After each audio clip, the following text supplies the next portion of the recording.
আসসালামু আলাইকুম সম্মানিত ভিউয়ার্স, আশা করি আল্লাহর অশেষ রহমতে সবাই ভালো আছেন, সুস্থ আছেন। এই চ্যানেলে আরেকটি নতুন গুরুত্বপূর্ণ ভিডিওতে আপনাদের সবাইকে স্বাগতম। আজকে আলোচনা করব বিসিএস এর আপডেট খবর নিয়ে। তার আগে এই চ্যানেলটি দেখার আগে যারা এই চ্যানেলে একদম নতুন তারা অবশ্যই চ্যানেলটি সাবস্ক্রাইব করে পাশে থাকা বেল আইকনটি প্রেস করে দিন। আর যারা ইতিমধ্যে সাবস্ক্রাইব করেছেন তাদেরকে জানাই অসংখ্য ধন্যবাদ। বিসিএস পিছিয়ে নারীরা 100 পদের 75 জনই পুরুষ। নিজস্ব প্রতিবেদক, বাংলাদেশ সিভিল সার্ভিস বিসিএস পরীক্ষার মাধ্যমে সরকারি চাকরিতে নিয়োগের ক্রমে পিছিয়ে পড়ছেন নারীরা। আগের 5 বিসিএসে নারীদের নিয়োগের হার ছিল 1/4, অর্থাৎ 25 থেকে 26% ঘরে। বাংলাদেশ সরকারি কর্ম কমিশনের পিএসসি প্রতিবেদনে এই তথ্য জানা গেছে। প্রতিবেদনে বলা হয়, সর্বশেষ 43তম বিসিএসে তা নেমেছে 20%-এর নিচে। সর্বশেষ 6টি সাধারণ বিসিএসের গড় হিসেবে প্রতি 100 ক্যাডার পদের 75টিতে নিয়োগ পেয়েছেন পুরুষরা। নারীদের ক্যাডার পদের নিয়োগের হার মাত্র 25%। অথচ বাংলাদেশের উচ্চশিক্ষায় ছাত্র ও ছাত্রীদের সংখ্যা প্রায় সমান। একাডেমিক বিভিন্ন পরীক্ষার ফলেও এগিয়েই ছাত্রীরা। এমন প্রেক্ষাপটে উচ্চশিক্ষা শেষে ছাত্রীদের চাকরির ক্ষেত্রে পিছিয়ে পড়ার কারণ অনুসন্ধানের তাগিদ দিয়েছেন শিক্ষাবিদরা। পিএসসি কর্মকর্তাদের অভিমত অবশ্য ভিন্ন। তারা বলেছেন, একাডেমিক পরীক্ষায় নারী শিক্ষার্থীরা ভালো করলেও প্রতিযোগিতামূলক পরীক্ষায় নানান কারণে তারা পিছিয়ে পড়েছেন। এটি শুধু বাংলাদেশে নয়, বৈশ্বিক চিত্র একই। এছাড়া নারী কোটা বাতিলের দীর্ঘমেয়াদী প্রস্তাবও সর্বশেষ বিসিএসে পড়তে পারে বলে ধারণা তাদের। প্রকাশিত 2023 সালের বার্ষিক প্রতিবেদনের তথ্য অনুযায়ী সর্বশেষ 43তম বিসিএসে প্রিলিমিনারি লিখিত ও মৌখিক পরীক্ষা শেষে 2163 জনকে নিয়োগের চূড়ান্ত সুপারিশ করা হয়েছে। তাদের মধ্যে নারী প্রার্থী মাত্র 421 জন, বাকি 1742 জনই পুরুষ। শতাংশের হিসেবে নারীদের এই বিসিএসের নিয়োগের হার মাত্র 19.46%। অন্যদিকে পুরুষের নিয়োগের হার 80.54%। অর্থাৎ এই বিসিএসে ক্যাডার পদে নিয়োগ পাওয়া প্রতি 100 জনের প্রায় 81 জনই পুরুষ। প্রতিবেদনে বলা হয়, 2017 সালের 36তম বিসিএসে 2323 জনকে চূড়ান্ত সুপারিশ করে পিএসসি। এদের মধ্যে নারী ক্যাডার ছিলেন 609 জন, যা মোট নিয়োগপ্রাপ্তদের 26.22%। বাকি 73.78%ই পুরুষ প্রার্থী। পরের বছর 37তম বিসিএসে নিয়োগের চূড়ান্ত সুপারিশ করা হয় 1314 জনকে। তাদের মধ্যে মাত্র 323 জন নারী, শতাংশের হিসাবে যা 24.60%। 2020 সালে 38তম বিসিএসের চূড়ান্ত ফল প্রকাশ করা হয়। তাতে 2204 জনকে নিয়োগের সুপারিশ করে পিএসসি। এদের মধ্যে নারী প্রার্থী ছিলেন 593 জন, শতাংশের হিসাবে যা 26.91%। 40তম বিসিএসে নিয়োগের চূড়ান্ত সুপারিশ পাওয়া 1963 জনের মধ্যে নারী 511 জন, এছাড়া 1452 জন পুরুষ। 41তম বিসিএসের ফল প্রকাশ হয় 2023 সালে। এতে সুপারিশপ্রাপ্ত হন 2516 জন। তাদের মধ্যে 672 জন নারী এবং 1844 জন পুরুষ। শতাংশের হিসাবে নারী 26.71 এবং পুরুষ 73.29%। 6 বিসিএসের গড়ে 100 ক্যাডারে 75 জনই পুরুষ। 2017 সাল থেকে 2023 সাল পর্যন্ত 6টি সাধারণ বিসিএসের চূড়ান্ত ফল প্রকাশ করা হয়েছে। সেগুলো হলো 36, 37, 38, 40, 41 ও 43তম বিসিএস।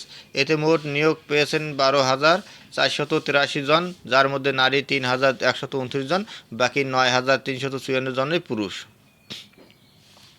6টি বিসিএসে 7,161 নারী কর্মকর্তা নিয়োগ। পিএসসির বার্ষিক প্রতিবেদন অনুযায়ী 6টি সাধারণ বিসিএসে ক্যাডার পদে নিয়োগ পাওয়াদের মধ্যে নারী 25.6%, বাকি প্রায় 75%ই পুরুষ। অর্থাৎ প্রতি 100 ক্যাডারে 75 জন পুরুষ এবং নারী 25 জন। উচ্চশিক্ষায় ছাত্রীদের উপস্থিতি কেমন? দেশে উচ্চশিক্ষা এগিয়েছেন নারীরা। বিশ্ববিদ্যালয়ে অধ্যয়নরত শিক্ষার্থীদের মধ্যে ছাত্র ও ছাত্রীর পার্থক্য কমছে। বিশ্ববিদ্যালয়গুলোতে একাডেমিক পরীক্ষাও ছাত্রদের চেয়ে এগিয়ে ছাত্রীরা। এমনকি বিভিন্ন পাবলিক পরীক্ষাও ছাত্রীদের ফলাফল ভালো। বিশ্ববিদ্যালয় মঞ্জুরি কমিশনের ইউজিসি বার্ষিক প্রতিবেদনের তথ্য অনুযায়ী দেশের 163টি সরকারি বেসরকারি বিশ্ববিদ্যালয় ও তাদের অধীন প্রতিষ্ঠানে মোট শিক্ষার্থী 47,56,000। এর মধ্যে ছাত্র 25,42,000 এবং ছাত্রী 22,14,000। সেই হিসাবে মোট শিক্ষার্থী 48% ছাত্রী এবং 52% ছাত্র। ঢাকা বিশ্ববিদ্যালয়ে 4টি, জাহাঙ্গীরনগর বিশ্ববিদ্যালয়ে 6টি, রাজশাহী বিশ্ববিদ্যালয়ের 11টি ও জগন্নাথ বিশ্ববিদ্যালয়ের বেশ কয়েকটি বিভাগে খোঁজ নিয়ে দেখা গেছে স্নাতক ও স্নাতকোত্তর ফলাফলে প্রথম 5 জনের মধ্যে অধিকাংশ ছাত্রী। তারা পড়াশোনায় মনোযোগী ও ভালো ক্যারিয়ার গড়ার প্রত্যাশী। বিভাগের শিক্ষকরাও জানান, ছাত্রীদের আগ্রহের কারণে বিসিএস সহ চাকরির পরীক্ষায় তাদের ভালো করার সম্ভাবনা বেশি। বিসিএস সহ দেশে বিদ্যমান অধিকাংশ চাকরির পরীক্ষার বিষয়বস্তু একাডেমিক পড়াশোনার সঙ্গে মিল নেই। একজন গ্র্যাজুয়েট যে বিষয়ে পড়ুক না কেন, দিন শেষে বাংলা, ইংরেজি, সাধারণ জ্ঞান একই প্রশ্নে সবাইকে পরীক্ষা দিতে হচ্ছে। এতে একাডেমিক পরীক্ষায় ভালো করা শিক্ষার্থীরাও চাকরির পরীক্ষায় পিছিয়ে পড়ছেন। ইউজিসির চেয়ারম্যান অতিরিক্ত দায়িত্ব অধ্যাপক ডক্টর মোহাম্মদ আলমগীর জাগো নিউজকে বলেন, উচ্চশিক্ষায় নারীদের অংশগ্রহণ বেশ কয়েক বছর ধরে বাড়ছে। বিশ্ববিদ্যালয়গুলোতে নারীদের উপস্থিতি ও নিরাপত্তা নিশ্চিতে ইউজিসি সবসময় পরামর্শ দিয়ে থাকে। তারা যাতে ভালোভাবে উচ্চশিক্ষা শেষ করতে পারেন সেদিকেও গুরুত্ব দিয়ে কাজ করছে সরকার। পাশাপাশি নারী শিক্ষার্থীদের ফলাফলও ভালো।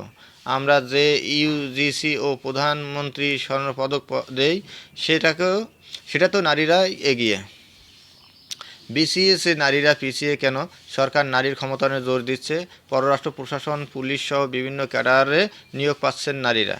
সুযোগ থাকা সত্ত্বেও নারীদের বিসিএসে পিছিয়ে পড়ার কারণ হিসেবে বিয়ে ও সংসার চাপ সামলে পড়াশোনা করতে না পারার কথা জানিয়েছেন অনেকে। আবার অনেকে চেষ্টা করেও নানা কারণে শেষ পর্যন্ত সফল হতে পারছেন না। চাকরির পরীক্ষায় গলদে পিছিয়ে নারীরা। বিসিএস সহ দেশে বিদ্যমান অধিকাংশ চাকরির পরীক্ষার বিষয়বস্তু একাডেমিক পড়াশোনার সঙ্গে মিল নেই। একজন গ্র্যাজুয়েট যে বিষয় পড়ুক না কেন, দিন শেষে বাংলা, ইংরেজি, সাধারণ জ্ঞান একই প্রশ্ন সবাইকে পরীক্ষা দিতে হচ্ছে। এতে একাডেমিক পরীক্ষাও ভালো করা শিক্ষার্থীরাও চাকরির পরীক্ষায় পিছিয়ে পড়ছেন। এই প্রক্রিয়ায় আমূল পরিবর্তন না আনলে শুধু নারী নন, উচ্চশিক্ষায় ভালো করার অধিকাংশ শিক্ষার্থী চাকরি থেকে বঞ্চিত থেকে যাবেন বলে মনে করেন শিক্ষাবিদরা। নারী ক্যাডার কমান, নেপথ্য কোটা বাতিল। সরকারি চাকরিতে দীর্ঘদিন 10% নারী কোটা ছিল। 2018 সালে 3 অক্টোবর সরকার কোটা পদ্ধতি বাতিল করে। এতে বিসিএসও নারী কোটা বাতিল হয়। 38তম বিসিএসে সর্বশেষ নারী কোটা বহাল ছিল। 39তম বিসিএসে ছিল বিশেষ বিসিএস স্বাস্থ্য। 40 ও 41তম বিসিএসে নারী কোটা না থাকলেও নারী প্রার্থীদের নিয়োগ পাওয়ার হার ছিল 26%-এর ঘরে।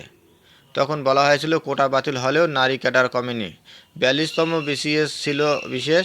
সর্বশেষ 43তম বিসিএসে ব্যাপক হারে নারী ক্যাডার কমেছে। পিএসসির কর্মকর্তারা অবশ্য এখন বলেছেন, বিসিএসে নারীদের আরও পিছিয়ে যাওয়ার নেপথ্য নারী কোটা বাতিলের একটা প্রভাবও রয়েছে। বিশেষ বিসিএসে নারী ক্যাডার বেশি। সাধারণ বিসিএসে নারী ক্যাডার কম হলেও বিশেষ বিসিএসে তাদের নিয়োগ পাওয়ার হার তুলনামূলক বেশি। পিএসসির বার্ষিক প্রতিবেদনে সর্বশেষ 39 ও 42তম বিসিএসের যে পরিসংখ্যান তুলে ধরা হয়েছে তা থেকে এমন চিত্র দেখা গেছে। এই দুটি বিসিএসে শুধুমাত্র চিকিৎসকদের নিয়োগ দেওয়া হয়েছে। 39তম বিশেষ বিসিএসে মোট 6,792 জন নিয়োগ দেওয়া হয়। তাদের মধ্যে 3,192 জনই নারী, বাকি 3,600 জন পুরুষ। শতাংশের হিসাবে 47% নারী এবং 53% পুরুষ। 42তম বিশেষ বিসিএসে অবশ্য নারী ক্যাডার আরও বেড়েছে। এ বিসিএসে 4,000 ক্যাডার নিয়োগ দেওয়া হয়। এর মধ্যে নারী 1,961 জন এবং পুরুষ 2,039 জন। সে হিসেবে 49.02% নারী এবং 50.98% পুরুষ। ধন্যবাদ সবাইকে।